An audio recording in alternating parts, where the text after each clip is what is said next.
Justo cuando empezaba a levantarme, Shirley salió con una bandeja. Traía un plato de bocadillos bien gruesos, jamón y queso, roast beef, pollo y una jarra grande de té helado Red Zinger. «Vuelve a sentarte, Sandy», dijo, «que te cubro yo». «¿Eres adivina o qué?». Ella, sonriendo, dejó la bandeja en el banco. «No, pero sé que a los hombres les da sed hablar y que siempre tienen hambre. A veces hasta las mujeres tienen hambre y sed, aunque tú no te lo creas. Venga, tíos, a comer. Y tú, Ned Wilcox, espero que te zampes como mínimo un par de bocadillos, que estás muy flaco, hombre». La bandeja me recordó a Bibi Roth, hablando con Tony y Ennis, mientras su equipo, sus niños no mucho mayores que Ned, bebían té frío y engullían bocadillos hechos a la misma cocinita. La única diferencia era el color de las baldosas del suelo y el microondas. Yo creo que el tiempo también está sujeto por cadenas. Vale, vale. Ned le sonrió, pero sospecho que más que obligación que espontáneamente. No se cansaba de mirar el cobertizo B. Ya le tenía hechizado, como a tanta gente que a lo largo de los años. Gente y un perro, un buen perro. Mientras me bebía el primer vaso de té bien frío, que a mi garganta seca le sentó la mar de bien, con azúcar de verdad, no esa porquería artificial que no tiene gusto a nada. Tuve tiempo de dudar que estuviera haciéndole algún bien a Ned Wilcox, o que fuera a creerse el resto. Cabía la posibilidad de que se levantara y se marchara enfadado por considerar que había estado burlándome de él y de su pena. No era imposible. Yo, en mi abono, tenía a Hadi, Arky y Phil, y a Shirley, que al parecer el Buick todavía no estaba, pero que había ocupado el puesto de encargada de comunicaciones a mediados de los 80, y desde entonces había visto y hecho mucho. A pesar de todo, seguía siendo posible que no se lo creyera el chaval. Era algo muy gordo para tragárselo. Sin embargo, era demasiado tarde para echarse atrás. «¿Lo del Trooper Rafferty cómo acabó?», preguntó Ned. «De ninguna manera», dijo Hadi. «Es lo perverso que tiene que desaparecer». «Lo que le pasó a tu padre es horrible, eso no pienso negártelo, pero al menos lo sabes. Algo es algo, ¿no? Puedes ir a un sitio a visitarlo y poner flores, o llevar la carta de que te aceptan en la universidad». «Eso solo es una tumba», dijo Ned. Hablaba con una paciencia rara que me puso nervioso. «Hay una parcelita y debajo una caja. En la caja hay algo que lleva el uniforme de mi padre, pero que no es mi padre». «Pero ¿sabes qué le pasó?», insistió Hadi. «Con Ennis...» Extendió las manos con la palma hacia abajo y las giró como un mago al final de un truco bueno. Aquí había entrado. Debía de tener ganas de mear. Volvió a salir y se sentó. «¿Alguna novedad?», pregunté. «Pues sí y no, sargento. Me ha dicho Steph que le diga que vuelve a tener muchísimas interferencias en la radio, las mismas cortas de siempre. ¿Sabe? ¿No? Y tiene escacharrado el DSS. Sale todo el rato el mismo mensaje en la pantalla. Buscando señal. Espere». Steph era Stephanie Colucci, la sustituta de Shirley en comunicaciones para el segundo turno y sobrina de Andy Colucci. El DSS era nuestra parabólica, la pequeñita, pagada de nuestro propio bolsillo, al igual que los aparatos de gimnasia del rincón del piso de arriba. Hace 1 o 2 años alguien puso en la pared de al lado de las pesas un póster de tíos cachas haciendo gimnasia en el patio de la cárcel de Chavene. Debajo, como chiste, ponía: «Ellos nunca se toman un día libre». Arky y yo nos miramos, y luego miramos el cobertizo B. O ya estaba estropeado el microondas de la cocina, o tardaría poco en estarlo. Quizá también nos quedáramos sin luz y sin teléfono, aunque eso ya hacía tiempo que no pasaba. Hicimos una colecta para su mujer, que era una bruja de no temenes, dijo Hadi. Desde mi punto de vista, ahí Trubde se marcó un puntazo. Yo creía que era para hacerle callar, dijo Philip. Esa no se callaba ni muerta, recordó Hadi. Siempre tenía que decir la suya. Lo sabía cualquiera que la conociese. No era exactamente una colecta y tampoco estaban casados, dije yo. Era su hermana. Creía que os lo había dejado claro. Que no, que estaban casados, insistió Hadi.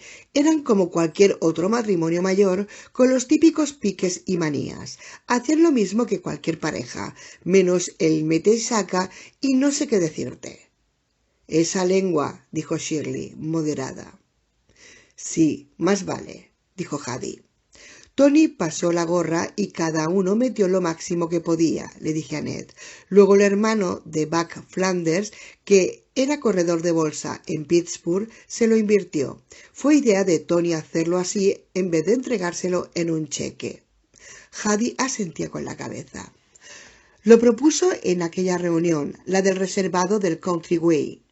Ayudar al dragón era prácticamente lo último en la orden del día. Hadi se giró hacia Ned. Entonces ya sabíamos que a Ennis no le encontraría nadie, que no aparecería en cualquier comisaría de Bakersfield, en California, o Nome, Alaska, con amnesia por un golpe en la cabeza. Había desaparecido. Quizá estuviera donde el de la gabardina y el sombrero negros, o en alguna otra parte, pero el caso es que ya no volvería. No había cadáver ni señales de violencia. Por no haber no había ni ropa, pero Amy había desaparecido. Hadi soltó una risa amarga. Hay que ver cómo se puso el ogro que vivía con él. ¡Qué mala leche! Claro, como ya estaba medio loca. ¿Medio?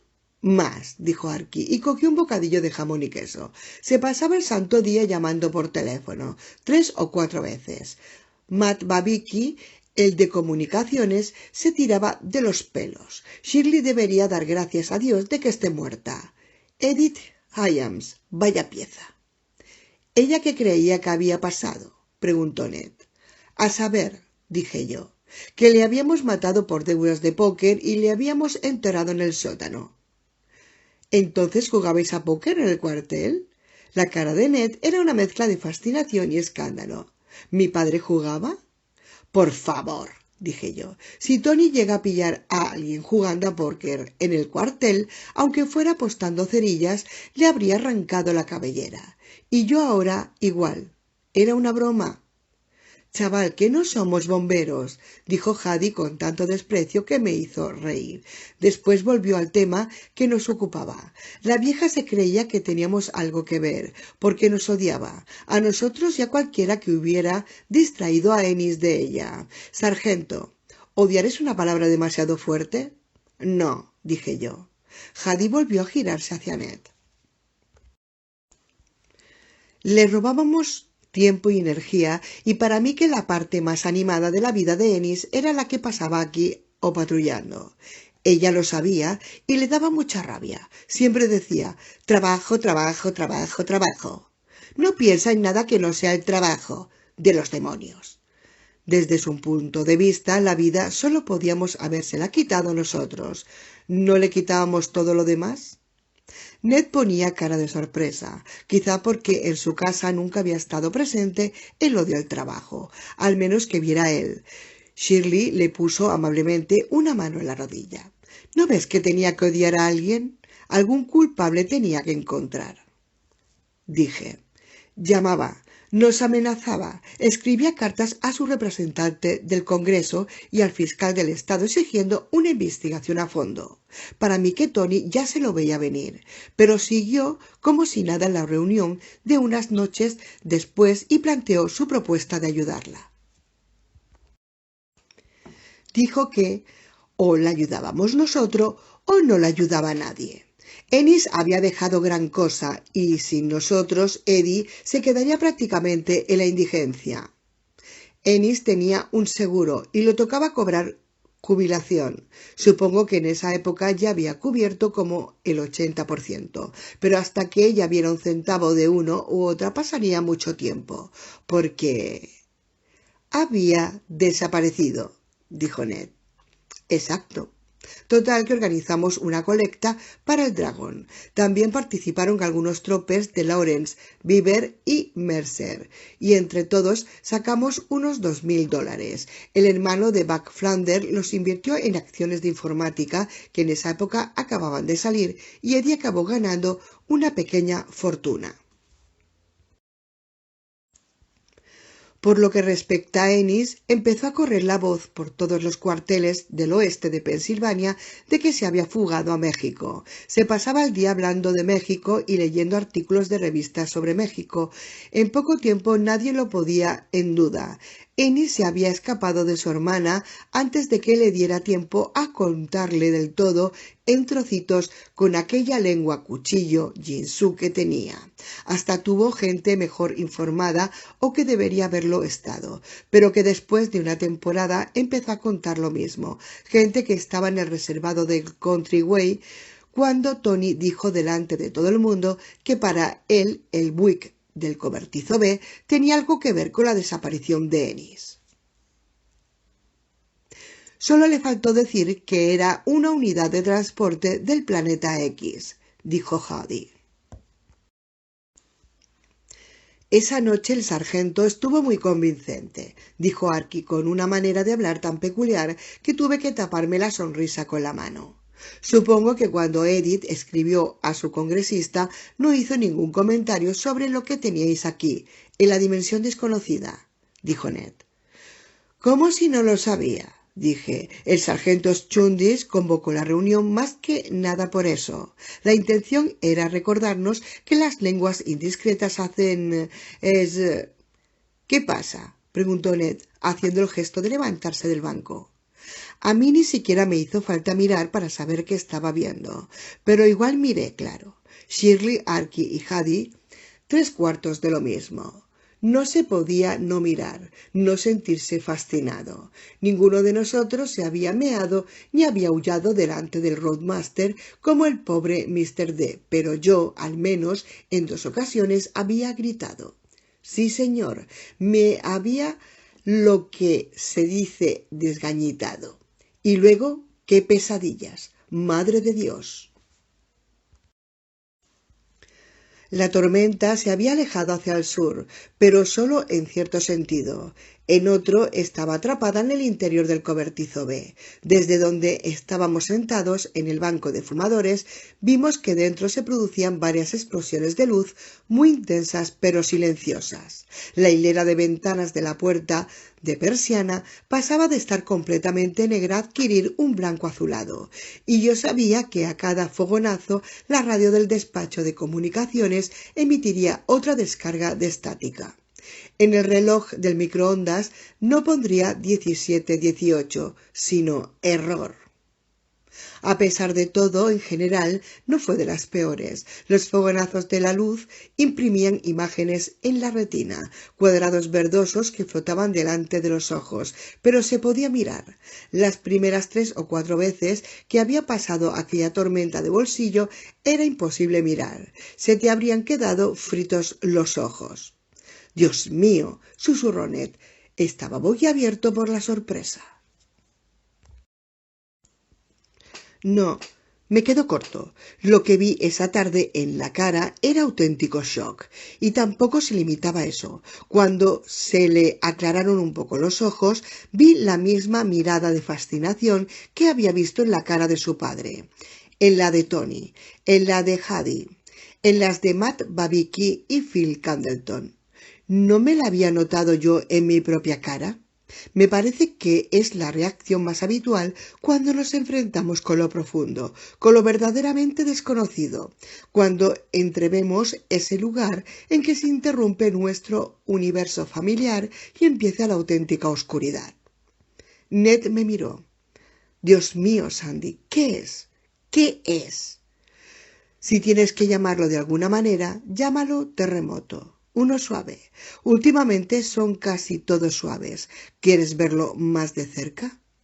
Me preguntó si era peligroso. No preguntó si le explotaría en la cara o si le dejaría frita la fábrica de esperma de abajo. Solo dijo, vale. Lo cual no me pareció ni me sorprendió en absoluto. Nos acercamos todos, Ned y yo en cabeza, y los otros muy rezagados. Como era tarde, el día estaba oscuro y destacaban mucho los chispazos irregulares, pero de hecho se veían hasta a pleno sol. Y cuando tomábamos posesión de él, ahora que lo pienso, fue más o menos cuando la catástrofe nuclear de 3 Mile Island, el Buick Roadmaster, en pleno trance, brillaba literalmente más que el sol. ¿Necesito gafas de sol?, preguntó Ned al acercarnos a la puerta del cobertizo. Yo ya oía el zumbido de dentro, el mismo que le había llamado la atención al padre Ned en la gasolinera Jenny, al sentarse al volante desmesurado del Buick. No, qué va, tú cierra un poco los ojos y ya está, dijo Hattie, pero te digo una cosa, en el 79 sí que te habrían hecho falta. Por supuesto, dijo Arky, mientras Ned pegaba la cara a una de las ventanas y miraba con los ojos entornados. Yo, tan fascinado como siempre, me acerqué a la del lado. Adelante, pasen y vean al cocodrilo vivo. El Roadmaster estaba íntegramente a la vista. Se las había arreglado para que se cayera la lona, que ahora era un bulto marrón en el suelo del lado del conductor. Me pareció más obra de arte que nunca, un dinosaurio automotor de líneas curvas y diseño de cubierta dura, con aquellas ruedas tan grandes y la mueca de desprecio de la rejilla. Bienvenidos, señoras y señores, bienvenidos a la exposición vespertina de Front and Buick 8. Pero no se acerquen demasiado, que este es el arte que muerde. Estaba sin moverse, como muerto, sin moverse, como muerto. Y de repente se iluminó la cabina con un rojo violeta muy subido de bombilla. El volante desmesurado y el retrovisor destacaban con total claridad, como destacan los objetos en el horizonte durante una descarga de artillería. A pesar de que Ned seguía el consejo de cerrar un poco los ojos, contuvo un grito y se protegió la cara con una mano. Se repitieron los destellos y cada detonación silenciosa hacía saltar la sombra del coche, impresa en el suelo de cemento y la pared de tablones, donde quedaban unas cuantas herramientas colgadas con ganchos. Ahora el zumbido era muy nítido. Dirigió la vista hacia el termómetro redondo que colgaba de la viga encima del capó del Buick, y cuando volvió a brotar la luz no me costó nada leer la temperatura. 12 grados. No era ni para alegrarse ni para tener miedo. En general, lo preocupante era cuando la temperatura del cobertizo B bajaba de los 10. 12 no está mal. De todos modos, convenía ser precavido. Con el paso de los años habíamos llegado a una serie de conclusiones acerca del Buick, establecido una serie de normas, pero no éramos tan tontos como para fiarnos demasiado de ellas. Dentro del Buick se produjo otro fogonazo silencioso. Después transcurrió un minuto casi entero sin que se pasara nada. Ned no movía ni un dedo, seguro que ni siquiera respiraba. ¿Ya está?, preguntó finalmente. Espera, le dije. Le concedimos 2 minutos más. Como no había novedad, abrí la boca para decir que volviéramos al banco a sentarnos, que por esa noche el Buick había agotado sus reservas de fuegos artificiales. Me lo impidió el último fogonazo, que fue brutal. Una cinta inestable de luz, como la chispa de un ciclotrón gigante, salió disparada hacia arriba por la ventana trasera del Buick y ascendió en diagonal irregular hacia el rincón del fondo del cobertizo, donde había un estante lleno de cajas viejas, la mayoría con piezas sueltas de ferretería. Estas brillaron con un amarillo pálido y un poco misterioso, como si las cajas, en vez de estar llenas de tornillos, tuercas y muelles sueltos, contuvieran velas encendidas. Aumentó el zumbido, que me hizo temblar los dientes, y hasta tuve la impresión de que me vibraba todo el puente de la nariz. Luego paró. La luz también.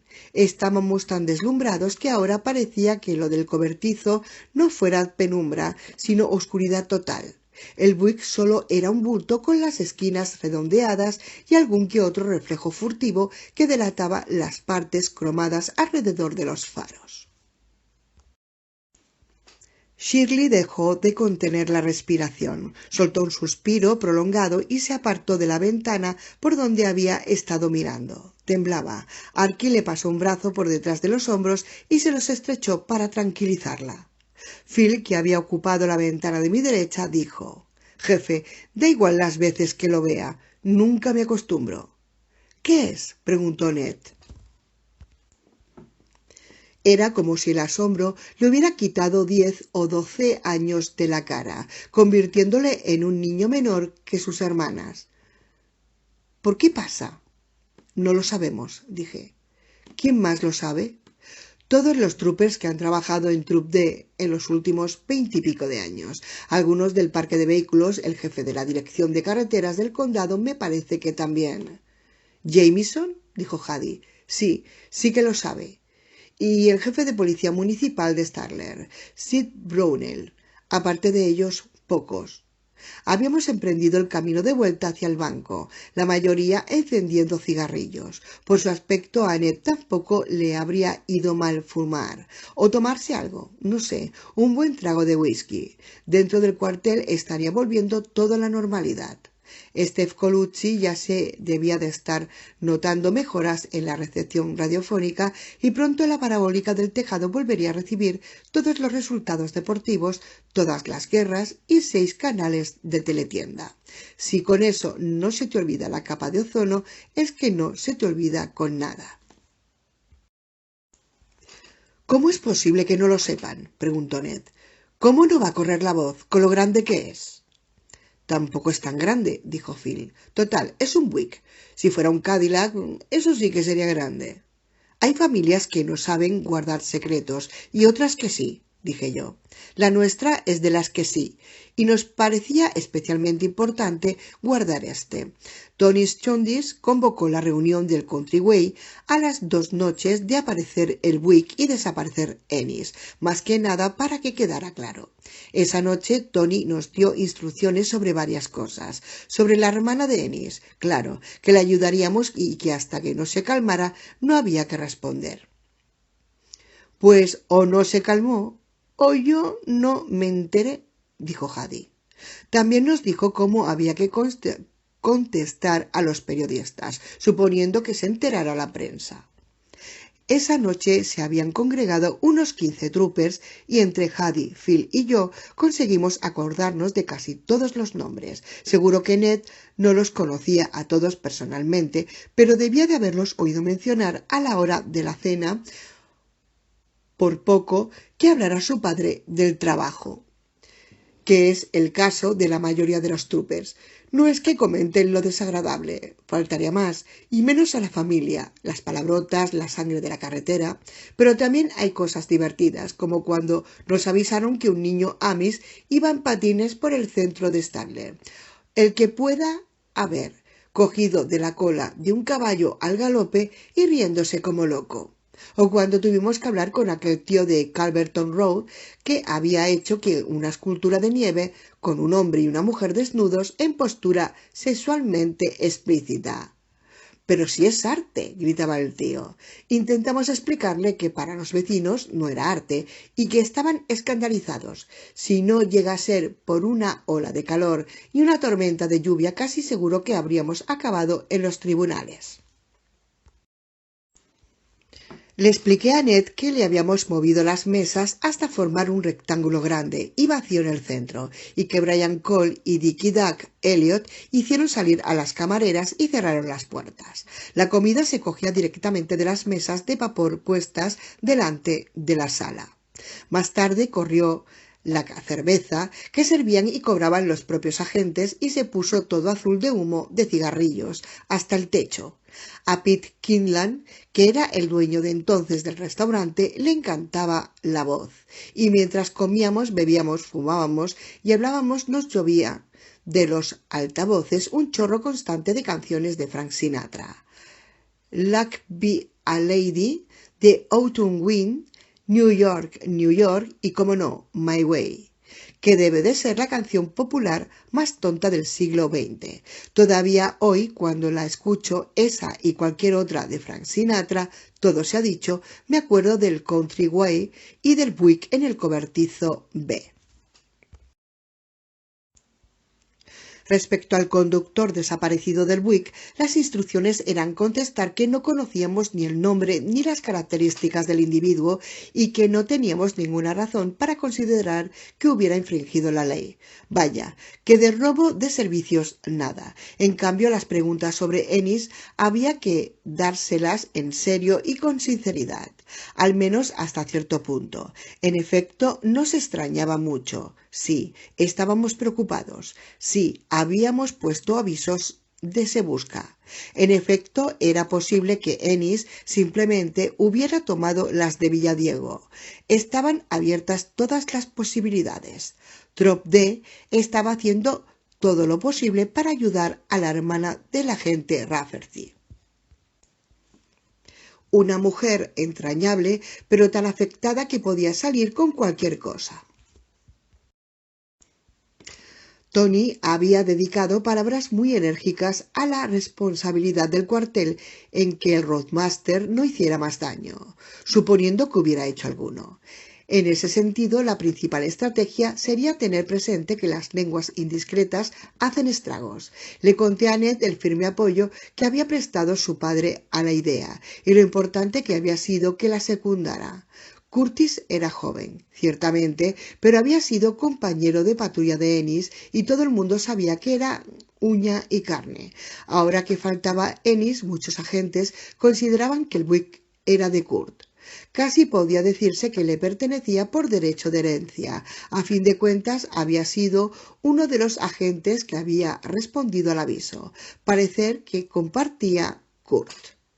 Un murmullo general de aprobación había borrado temporalmente la interpretación de "It was a very good year" por la voz. Sí que lo habían captado.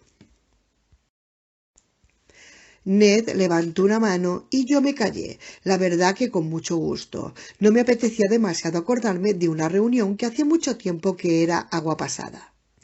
¿Y las pruebas que hizo el tío ese, B.B. Roth? No hubo ninguna concluyente, dije. Lo que parecía vinilo no era exactamente vinilo. Se parecía mucho, pero la pintura que rascó Bibi no coincidía con ninguna de sus muestras de pintura de coche. La madera era madera. Yo diría que roble, dijo Bibi, pero no quiso ir más lejos y eso que Tony le insistía. Le preocupaba algo, pero no quiso decirnos qué. Quizá no pudiera, dijo Shirley. Quizá no lo supiera. Asentí. El cristal de las ventanillas y del parabrisas es el típico cristal de seguridad, pero sin marca, vaya, que no fuese instalado en ninguna cadena de montaje de Detroit. ¿Y las huellas dactilares? Las enumeré con los dedos. Ennis, tu padre, Bradley Roach, final de la lista. No había ninguna del de la gabardina negra. Debía de llevar guantes, dijo Ned. Sí, sería lo lógico. Brad no estaba seguro, pero le parecía haberle visto los dedos y haber pensado que los tenía igual de blancos que la cara. Ya, pero esos detalles la gente a veces se los inventa más tarde, comentó Jody. Los testigos oculares no son todo lo fiables que nos gustaría. ¿Ya has acabado de filosofar?, pregunté. Jody hizo un gesto solemne con la mano. Prosiga.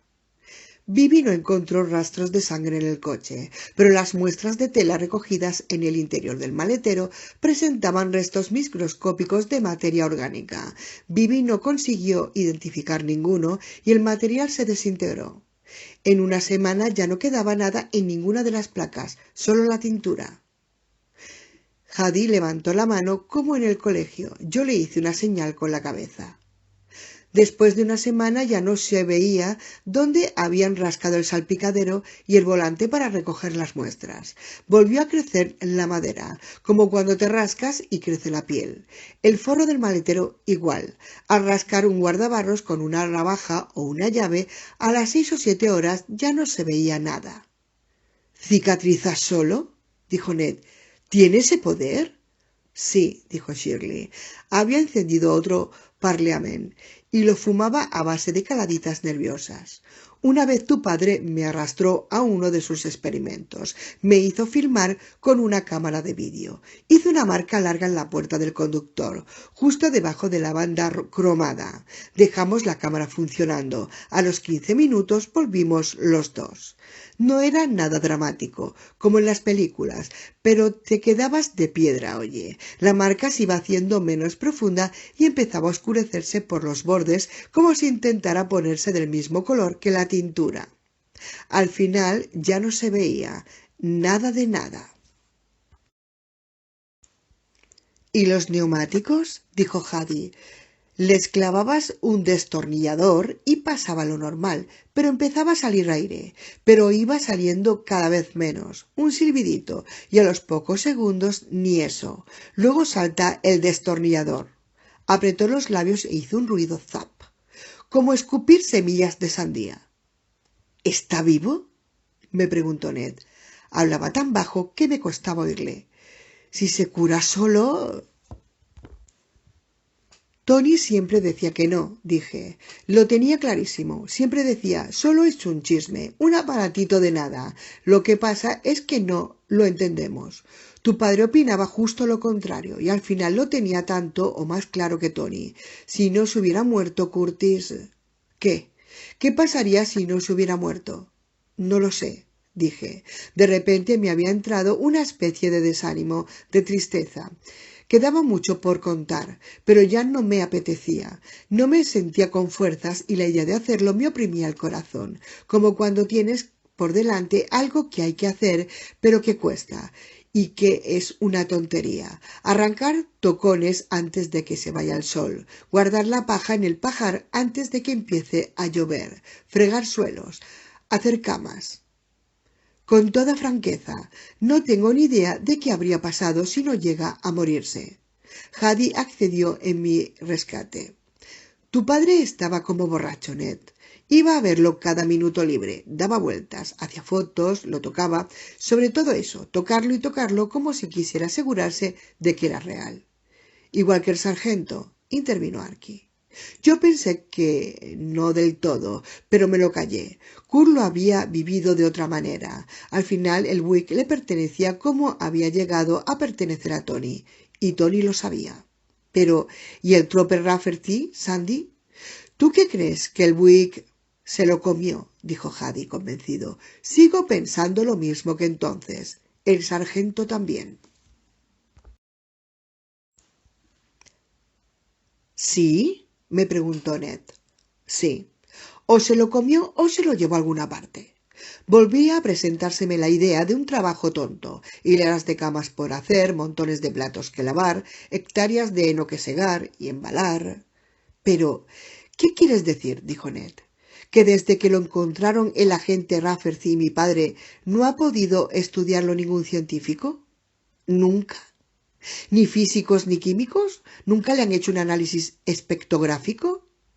Bibi volvió como mínimo una vez, dijo Phil Candleton, con cierto tono de estar a la defensiva, pero solo, sin los chavales que solían ir con él. Entre él, Tony y tu padre metieron una máquina en el cobertizo. Me parece que sí, que era un espectógrafo, pero no sé qué salió. ¿Y tú, Sandy? Negué con la cabeza. No quedaron a nadie para contestar esa pregunta, ni esa ni muchas otras. Bibi Roth había muerto de cáncer en 1998. También estaba muerto Curtis Wilcox, con su costumbre de pasearse alrededor del Buick con una libreta de espiral anotando, y a veces dibujando cosas.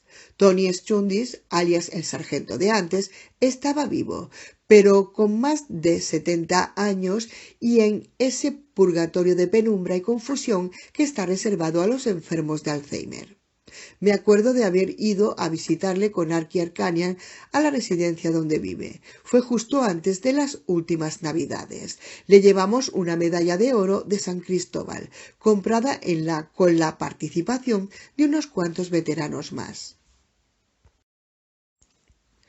Me pareció que el sargento tenía un día de los buenos. No le costó demasiado abrir el envoltorio y puso cara de gustarle mucho el medallón. Hasta abrió solo el cierre, aunque después de puesto Arky tuvo que ayudarle a volver a cerrarlo. Después Tony me había mirado atentamente con las cejas muy juntas y en los ojos turbios, una parodia de una mirada penetrante de antaño. Hasta hubo un momento en que pareció él mismo. Luego se le llenaron de lágrimas y desapareció la ilusión.